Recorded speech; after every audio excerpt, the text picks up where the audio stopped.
ಬೆಳಗ್ಗೆ Navanagar police ಸ್ಟೇಷನ್ದಲ್ಲಿ ಮಗುದು kidnap ಪ್ರಕರಣ ದಾಖಲಾಗಿತ್ತು. ಸೊ ಅದು ಮುಂದೆ ಬೆಳಗ್ಗೆನೇ ಕೂಡ ತಮಗೆಲ್ಲರಿಗೂ ಕೂಡ ಪ್ರಕರಣದ ಬಗ್ಗೆ ಬ್ರೀಫ್ ಮಾಡಿತ್ತು. ಶ್ರೀಮತಿ ನದಾಫ್ ಅವರು ನಿನ್ನೆ ಡೆಲಿವರಿಗೆ ಹಾಸ್ಪಿಟ್ಲಿಗೆ ಅಡ್ಮಿಟ್ ಆಗಿರ್ತಾರೆ. 5 ಗಂಟೆ 17 ನಿಮಿಷಕ್ಕೆ ಡೆಲಿವರಿ ಆಗುತ್ತೆ. ಮತ್ತು ಆ ಸಮಯದಲ್ಲಿ ಒಬ್ಬರು ಅನ್ನೋನು ಲೇಡಿ ಬಂದು ಅವರಿಗೆ ಪರಿಚಯ ಮಾಡ್ಕೊತಾರೆ. ಮತ್ತು ಅವರು ಪರಿಚಯ ಮಾಡ್ಕೊಂಡ್ಬಿಟ್ಟು ನಾನು ನರ್ಸ್ ಇದ್ದೀನಿ, ಇದೇ ಹಾಸ್ಪಿಟ್ಲಲ್ಲಿ ಕೆಲಸ ಮಾಡ್ತಾನೆ ನಂಬೋದು ಅವರಿಗೆ ನಂಬಿಸ್ತಾರೆ. ಬೆಳಗಿಂದು ಜಾವ 4:15 ಬಂದುಬಿಟ್ಟು ಆ ಮಗುನ ನೆಬಲೈಸೇಷನ್ ಮಾಡೋದಿದೆ ಅದು ಅಂತೇಳ್ಬಿಟ್ಟು ಆ ಮಗುನ ತಗೊಂಡೋಗಿರ್ತಕ್ಕಂಥದ್ದು. ಬೆಳಗ್ಗೆ ಪೊಲೀಸ್ ಇಲಾಖೆಗೆ ಇಲ್ಲಿರ್ತಕ್ಕಂಥ DH ಅವರು ಡಿಸ್ಟ್ರಿಕ್ಟ್ ಸರ್ಜನ್ ಅವರು ಫೋನ್ ಮುಖಾಂತರ ತಿಳಿಸ್ತಾರೆ. ಸೊ ಪೊಲೀಸ್ ಇಲಾಖೆ ಮತ್ತು ಆರೋಗ್ಯ ಇಲಾಖೆ ಇಲ್ಲಿ ಇರ್ತಕ್ಕಂಥವ್ರು ನಾವು ಭಾಳ ಎಚ್ಚೆತ್ಕೊಂತೀವಿ. ಸೊ ಅಲ್ಲಿರ್ತಕ್ಕಂಥದ್ದು ನಿನ್ನೆ ಅವರು ಈ ಆರೋಪಿತರು ಏನಿದ್ದಾರೆ ನಿನ್ನೆ ಸುಮಾರು ಒಂದು 9:00ರಿಂದ 10 ಗಂಟೆಗೆ ಬರ್ತಾರೆ. ಅಲ್ಲಿಗೆ ಬಂದುಬಿಟ್ಟು ಅವರು ಸಿಸ್ಟ್ರ್ ಇರ್ತಾರೆ, ಯಾರು ಡೆಲಿವರಿ ಆಗಿರ್ತಾರಲ್ಲ ಅವ್ರದ್ದು ಸಿಸ್ಟ್ರು ಹೊತ್ತಾ ಮೊಬೈಲ್ ಇರುತ್ತೆ. ಅವರು ಸಿಸ್ಟ್ರಿಗೆ ನಿನ್ನೆ ನೈಟನ್ನೇ ಕೇಳ್ತಾರೆ ಮಗುನ ಕೊಡಿ ಅಂತ ಹೇಳ್ಬಿಟ್ಟು. ಸೊ ಇಲ್ಲ ಇದು ಫೀಡಿಂಗ್ ಮಾಡ್ತಾ ಇದ್ದಾರೆ ಮತ್ತು ಬೇರೆ ರೀಸನ್ಸ್ ಹೇಳ್ಬಿಟ್ಟು ಮಗುನು ಕೊಡೋದಿಲ್ಲ. ಆ್ಯಕ್ಚುಲಿ ಅವರು ನೈಟನ್ನೇ ಪ್ರಯತ್ನ ಮಾಡ್ತಾರೆ ಮಗುನ ತಗೊಂಡು ಹೋಗ್ಬೇಕಂತ. ಅದಾದ ನಂತರ ಬೆಳಿಗ್ಗೆನೇ ಬಂದುಬಿಟ್ಟು ಮಗುನ ಈ ಥರ ನೆಬಲೈಸೇಷನ್ ಮಾಡೋದಿದೆ ಅಂತ ಹೇಳ್ಬಿಟ್ಟು ತಗೊಂಡು ಹೋಗ್ತಾರೆ. ಸೊ ಆ ಸಮಯದಲ್ಲಿ ನೈಟು ಬಂದಾಗ ಅವರು ನಮಗೆ ಕ್ಲೂ ಏನಾಗ ಸಿಕ್ತೆ ಅಂತಂದರೆ ಅವ್ರು ಇರ್ತಕ್ಕಂಥ ಅಕ್ಯೂಡ್ ಏನಿರ್ತಾರೆ ತನ್ನ ಮೊಬೈಲನ್ನು ಇದೇ ಹಾಸ್ಪಿಟ್ಲಲ್ಲಿ ಬಂದು ಬಿಟ್ಟಿರ್ತಾರೆ. ಹೇಗೆ ಬಿಟ್ಟಿರ್ತಾರೆ ಅಂತಂದರೆ ಇವರು ಕೂಡ ಬಂದು ಈ ಕಂಟಿನ್ಯೂಯಸ್ ಆಗಿರ್ತಕ್ಕಂಥ ಈ ಸಾಕ್ಷಿ ಯಾದವಾಡ ಏನಿದ್ದಾರೆ ಈ ಹಾಸ್ಪಿಟ್ಲದಲ್ಲಿ ಕಂಟಿನ್ಯೂಯಸ್ ಆಗಿ ಪ್ರೆಗ್ನೆನ್ಸಿ ಸಂಬಂಧ ಟ್ರೀಟ್ಮೆಂಟ್ ತಗೊಂತ ಇರ್ತಾರೆ. ಮತ್ತು ಅವ್ರಿಗೆ 2 ವರ್ಷ ಆಗಿ ಮದುವೆ ಆಗಿದೆ, ಆಗಲ್ಲ ಅಂಬೋದು ಅವರಿಗೆ ಮನವರಿಕೆ ಆಗಿಬಿಟ್ಟದು. ಯಾಕಂದರೆ ಇವರಿಗೆ 7 ಜನ ಮಕ್ಕಳು ಇರ್ತಾರೆ, ಎಲ್ಲರೂ ಕೂಡ ಹೆಣ್ಮಕ್ಳು. 6 ಜನರಿಗೆ ಮಕ್ಕಳಾಗಿದೆ, ಇವರೊಬ್ಬರಿಗೆ ಮಕ್ಕಳಾಗಲ್ಲ ಎಂಬುದು ಅವರಿಗೆ ಮನವರಿಕೆ ಆಗುತ್ತೆ. ಸೊ ಅವರು 1 ವರ್ಷದಿಂದ ಕೂಡ ಪ್ಲ್ಯಾನ್ ಮಾಡ್ತಾರೆ, ನನಗೆ ಮಕ್ಕಳು ಆಗಿದೆ ಎಂಬುದು ನಾನು ಕೂಡ ಮಕ್ಕಳಾಗಿದೆ ಎಂಬುದನ್ನು ಬಿಂಬಿಸೋಕ್ಕೋಸ್ಕರ ಈ ಹಾಸ್ಪಿಟ್ಲಿಗೆ ಬಂದು ಅವರು ಟ್ರೀಟ್ಮೆಂಟು ಹೇಗೆ ರೈಟ್ ಟೈಮಿಗೆ 2 ತಿಂಗಳಾದಮೇಲೆ 3 ತಿಂಗಳಾದಮೇಲೆ 6 ಅಂತ ಅಂದಮೇಲೆ ಏನೇನು ಪ್ರೊಸೀಜರ್ ಇತ್ತು ಅದನ್ನೆಲ್ಲನೂ ಕೂಡ ತಿಳ್ಕೊಂಡ್ಬಿಟ್ಟು ಕಡ್ಡಾಯವಾಗಿ ಮಾಡಿಸ್ತಾ ಇದ್ದಾಳೆ. ಮತ್ತು ಅವಳಿಗೆ ಡೇಟು ಇರುತ್ತೆ, ಅಂದರೆ ಯಾವ ಡೇಟಿಗೆ ಆದ ತಕ್ಷಣ ತಂದು ಏನು EDD ಇದೆಲ್ಲ ಎಕ್ಸ್ಪೆಕ್ಟೆಡ್ ಡೇ ಆಫ್ ಡೆಲಿವರಿದು 14ನೇ ತಾರೀಕು ಅಂತ ಅವಳಿಗೆ ತನ್ನಲ್ಲಿ ಮಾಡಿಕೊಂಡಿದ್ದಾಳೆ. ಮತ್ತು ಅದನ್ನು ಕೂಡ ಮನೆಯವರಿಗೂ ಕೂಡ ಹೇಳಿದಾಳೆ, ನಂದು ಈ ಥರ ಡೆಲಿವರಿ ಆಗುತ್ತಾ ಅಂತ ಹೇಳ್ಬಿಟ್ಟು ಅಲ್ಲಿರ್ತಕ್ಕಂಥ ಅಕ್ಕ ಮತ್ತು ತಂದೆ ತಾಯಿಗೂ ಕೂಡ ಕರೆಸ್ಕೊಂಡಿದ್ದಾಳೆ. ಬಂದು ಈ ಹಾಸ್ಪಿಟ್ಲದಲ್ಲಿ ಒಂದು OPD ಮಾಡ್ತಾಳೆ, ಯಾವುದೂ ಕೂಡ ಅಡ್ಮಿಷನ್ಗೆ ತಗೊಳ್ಳಲ್ಲ. ಆ OPD ಸ್ಲಿಪ್ ಮೇಲೆ ಇಲ್ಲಿ ಬಂದು ಇರ್ತಾಳೆ. ಅವಳಿಗೆ ಯಾರು ಬರ್ತಾರೆ ಈ ಡೇಟಿಗೆ ಅಂತ ಅಂದ್ಬಿಟ್ಟು ಎಲ್ಲಿ ಡೆಲಿವರಿ ಇರ್ತಕ್ಕಂಥದ್ದು ತುಂಬ ರಶ್ ಇದೆ, ಎಲ್ಲಿ ಡೆಲಿವರಿ ಆಗ್ತಾವೆ ಏನಂಬುದನ್ನು ಕೂಡ ಐಡೆಂಟಿಫಿಕೇಷನ್ ಮಾಡ್ತಾಳೆ. ಈ ಮಗುದು ಡೆಲಿವರಿ ಆದ ತಕ್ಷಣ ಬಂದು ಅವಳಿಗೆ ಹೋಗ್ತಾಳೆ, ಆಯಿತಾ ಡೆಲಿವರಿ ಆಯಿತು ಅಂತ ಹೇಳ್ಬಿಟ್ಟು. ನಂತರ ರಾತ್ರಿ 9:00ವರೆಗೆ ಬಂದು ಅಲ್ಲಿ ತನ್ನ ಎಲ್ಲಿ ಹಾಸ್ಪಿಟ್ಲಿಗೆ ಕರ್ಕೊಂಡು ಬಂದಿರ್ತಾಳೆ ತಾಯಿ ಹತ್ರ ಮೊಬೈಲು ಕೊಟ್ಟು ಅವಳು ಬರ್ತಾಳೆ. ಬಂದು ಈ ಶ್ರೀಮತಿ ನದಾಫ್ ಇರ್ತಾರೆ, ಮಗುಂದು ಏನಾಗಿರುತ್ತೆ ಅಲ್ಲಿ ಬಂದು ತನ್ನ ತಾಯಿ ತಂದ ನಂಬರ್ ಅಲ್ಲಿ ಇಟ್ಟು ಬಂದಿರ್ತಾಳೆ, ಅದೇ ನಂಬರಿಗೆ ಕಾಲ್ ಮಾಡ್ತಾಳೆ.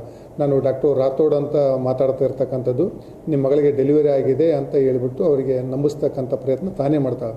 ಅದು 2 ಕಾಲು ಮಾಡಿರ್ತಕ್ಕಂಥ ಬೇಸ್ಡ್ ಆ ಕಾಲ್ ಮೇಲೆ ನಮಗೆ ಇದು ಯಾರ್ದು ಸಸ್ಪೆಕ್ಟೆಡ್ ಕಾಲ್ ಇದೆ ಅಂತ ವೇರ್ ಮಾಡಿದಾಗ ಅದ್ರ ಲೊಕೇಶನ್ ತಂದಾಗ ಇದು ಹಾಸ್ಪಿಟ್ಲದಲ್ಲಿ ಇರುತ್ತೆ. ಸೊ ಪೊಲೀಸವರು ಮತ್ತು ಆರೋಗ್ಯ ಇಲಾಖೆದವರು ಇದೇ ಮಗು ಇಲ್ಲೇ ಇರ್ಬೋದು ಎಂಬುದು ಪರಿಶೀಲನೆ ಮಾಡಿದಾಗ ನ್ಯೂನೆಟಲ್ ಕೇರ್ ಏನಿರುತ್ತೆ ಅಲ್ಲಿ ಅವಳು ಮಗುನ ಕರ್ಕೊಂಡು ಮಲಿಗೆ ತರದಿರುತ್ತೆ. ಡಾಕ್ಟ್ರು ಅವರೆಲ್ಲ ಪರಿಶೀಲನೆ ಮಾಡ್ತಾರೆ, ಇವರು ಈ ಥರ ನಿನ್ನೆ ಡೆಲಿವರಿ ಆಗಿರ್ತಕ್ಕಂಥದ್ದು ಯಾವುದೂ ರಿಪೋರ್ಟ್ ಇಲ್ಲ. ಮತ್ತು ಈ ಡೆಲಿವರಿ ಆದ ತಕ್ಷಣ ಇಷ್ಟು ಬೇಗನೆ ಓಡಾಡ್ತಕ್ಕಂಥದ್ದು ಸಾಧ್ಯ ಇಲ್ಲ. ಮನವರಿಕೆ ಆದಮೇಲೆ ಕ್ವಶನ್ ಮಾಡಿದ ಮೇಲೆ ಅವಳು ಒಪ್ಕೊಂತಾಳಿಲ್ಲ, ನನಗೆ ಮಕ್ಕಳಾಗಿದ್ದಿಲ್ಲ. ಸೊ ಮಕ್ಕಳಾಗಿದ ತಕ್ಷಣ ನಾನು ಕೂಡ ನನ್ನ 6 ಜನ ಅಕ್ಕಂದಿರಿಗೆ ಎಲ್ರಿಗೂ ಮಗುವಾಗಿದೆ, ನನಗೂ ಕೂಡ ಮಗು ಆಗೋ ಉದ್ದೇಶದಿಂದ ಈ ಥರ ನಾನು ಮಾಡಿದ್ದೀನಿ ಅಂತ ಹೇಳ್ಬಿಟ್ಟು ಒಪ್ಕೊಂಡಿದ್ದಾಳೆ. ಮತ್ತು ಇನ್ನೂ ಅವ್ರದ್ದು ಇರ್ತಕ್ಕಂಥ ಅಕ್ಕ ಮತ್ತು ತಂದೆ ತಾಯಿದು ಏನಾದರೂ ಇದರಲ್ಲಿ ರೋಲ್ ಇದೆ ಅನ್ನೋದನ್ನು ನಾವು ತನಿಖೆ ಮಾಡ್ತಾಯಿದ್ವಿ. ಈಗ ಮಗುನು ಕೂಡ ನಾವು ವಾಪಸ್ಸು ಅವರಿಗೆ ತಾಯಿಗೆ ಕೊಟ್ಟಾಗಿದೆ. ಮತ್ತು ಮುಂದಿಂದು ಏನು ಕಾನೂನು ಕ್ರಮ ಇದೆ ಆ ಕಾನೂನು ಕ್ರಮನ ಮಾಡ್ತೀವಿ. ಸೊ ಇದರಲ್ಲಿ ಪೊಲೀಸ್ ಇಲಾಖೆ ನಮ್ಮದು ಅಡಿಷನಲ್ SP ಮಾಂತೇಶ್ ಜಿದ್ದಿ ಮತ್ತು DSP ಗಜಾನನ್ ಸುತಾರ್ ಅವರು, ಇನ್ಸ್ಪೆಕ್ಟರ್ ಅವರು ಮತ್ತು ಪ್ರಸನ್ನ ಅವರು ತುಂಬ ಒಳ್ಳೆಯ ಕೆಲಸ ಮಾಡಿದರು.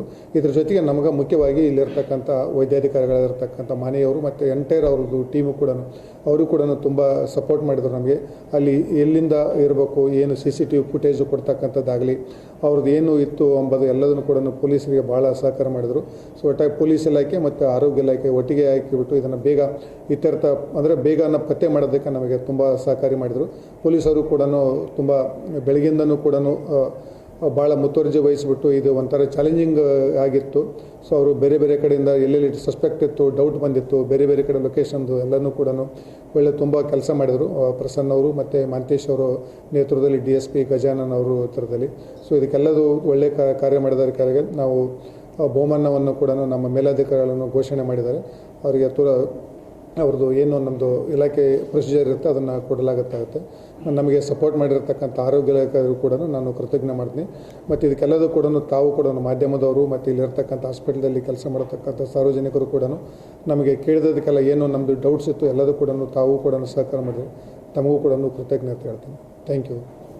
ಈ ಸದ್ಯ ಯಾಜಾಪ್ ಇದು ನೋಡಿದ್ರೆ ಮತ್ತು ಬೇಸ್ಡ್ ಆನ್ ದಿ ಸೀಕ್ವೆನ್ಸಸ್ಸು ನಾವೆಲ್ಲ ಕ್ವಶನಿಂಗ್ ಎಲ್ಲ ನೋಡಿದ್ರೆ ಮಕ್ಕಳಾಗಿಲ್ಲ, ನನಗೆ ಮಗು ಆಗಿದೆ ಅಂತ ಬಿಂಬಿಸೋದಕ್ಕೆ ಈಗ ಆಲ್ರೆಡಿ ಅವಳು ಮಗು ಪಡಿಸಿದ ತಕ್ಷಣ ಊರಲ್ಲಿ ಕೂಡ ಏನು ಅಂಗನವಾಡಿ ಅವರು ಊರಲ್ಲಿ ಇರ್ತಾರೆ ಅವ್ರಿಗೂ ಕೂಡ ಹೇಳ್ಬಿಟ್ಟಾಳೆ ನನಗೆ ಮಗು ಆಗಿದೆ, ಡೆಲಿವರಿ ಆಗಿದೆ ಅಂತ. ಸೊ ಅದು ಒಂದು ರೀಸನ್ ಈಗ ಕಂಡು ಬರುತ್ತೆ. ಬಟ್ ಇನ್ನೂ ನಾವು ವಶಕ್ಕೆ ಪಡಿತೀವಿ ಮತ್ತು ಅವಳಿಗೆ ಕೋರ್ಟಿಗೆ ಹಾಜರುಪಡಿಸಿ ನಮ್ಮದು ಪೊಲೀಸ್ ವಶಕ್ಕೆ ಪಡಿತೀವಿ. ಇದು ಏನಿತ್ತು ಏನಂಬುದನ್ನು ಕುಲಂಕುಷವಾಗಿ ನಾವು ತನಿಖೆ ಮಾಡ್ತೀವಿ. ಅದರಲ್ಲಿ ಏನು ಕಂಡು ಬರುತ್ತೋ ಅದ್ರ ಮೇಲೆ ದೋಷಾರೋಪಣಾ ಪತ್ರ ನ್ಯಾಯಾಲಯಕ್ಕೆ ಸಲ್ಲಿಸ್ತೀವಿ. ಈ ಕಂಪ್ಲೇಂಟನ್ನು ಅದೇ ಈ ಥರ ನಿನ್ನೆದೇ ನಾನು ಏನು ಕಂಪ್ಲೇಂಟಲ್ಲಿ ಹೇಳಿದೆ, ನನ್ನ ಮಗನ ಬಂದುಬಿಟ್ಟು ಈ ಥರ ಕಿಡ್ನ್ಯಾಪ್ ಮಾಡ್ಕೊಂಡು ಹೋಗ್ಯಾರ ಎಂಬುದನ್ನು ನಾವು ಪ್ರಕರಣ ದಾಖಲು ಮಾಡಿಕೊಂಡಿರ್ತಕ್ಕಂಥದ್ದು ಇತ್ತು. ಸೊ ಈಗ ಪತ್ತೆಯಾಗಿದೆ. ಮುಂದಿನ ತನಿಖೆ ಅವ್ರನ್ನ ಮತ್ತೆ ವಾಪಸ್ಸು ಕೋರ್ಟಿಗೆ ಹಾಜರುಪಡಿಸಿ ಪೊಲೀಸ್ ವಶಕ್ಕೆ ಪಡಿತೀವಿ. ಮುಂದಿನ ತನಿಖೆನೇ ಮಾಡ್ತೀವಿ.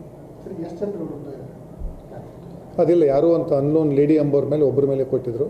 ಸೊ ಇದನ್ನು ಆಗ ಅವ್ರ ಲೇಡಿನೂ ಕೂಡ ನಾವು ಪತ್ತೆ ಮಾಡಿರ್ತಕ್ಕಂಥದ್ದು ಅದ. ಮುಂದಿನ ತನಿಖೆಯಲ್ಲಿ ಯಾರು ಇದರಲ್ಲಿ ಏನು ಇನ್ವಾಲ್ವ್ಮೆಂಟ್ ಇತ್ತು ಏನಂಬುದನ್ನು ಪತ್ತೆ ಮಾಡ್ತೀವಿ. ಬಟ್ ಅವಳು ಚೆನ್ನಾಗಿ ಪ್ಲ್ಯಾನ್ ಮಾಡಿಕೊಂಡಿದ್ದಾಳೆ. ಯಾರು ಇದನ್ನು ಕೂಡ ಪ್ಲ್ಯಾನ್ ಮಾಡಿಬಿಟ್ಟು ತನಗೇನೇನು ಸಮಯಕ್ಕಾಗಿರಬೇಕಾಗಿತ್ತು ಡಾಕ್ಯುಮೆಂಟೇಷನ್ನು ಕೂಡ ಪ್ರಿಪೇರ್ ಮಾಡಿಕೊಂಡಿರ್ತಕ್ಕಂಥದ್ದು ಕಂಡು ಬರುತ್ತೆ. ಮುಂದಿನ ತನಿಖೆಯಲ್ಲಿ ನಮಗೆ ಗೊತ್ತಾಗುತ್ತೆ. ಮತ್ತು ಫರ್ದರ್ ಏನಾದರೂ ಡೀಟೇಲ್ಸ್ ಇರ್ತದೆ ನಿಮಗೆ ತಿಳಿಸ್ತೀನಿ. ಸಾಕ್ಷಿ ಗಾಯ ಇದು ಯಾದವಾಡ ಏಜ್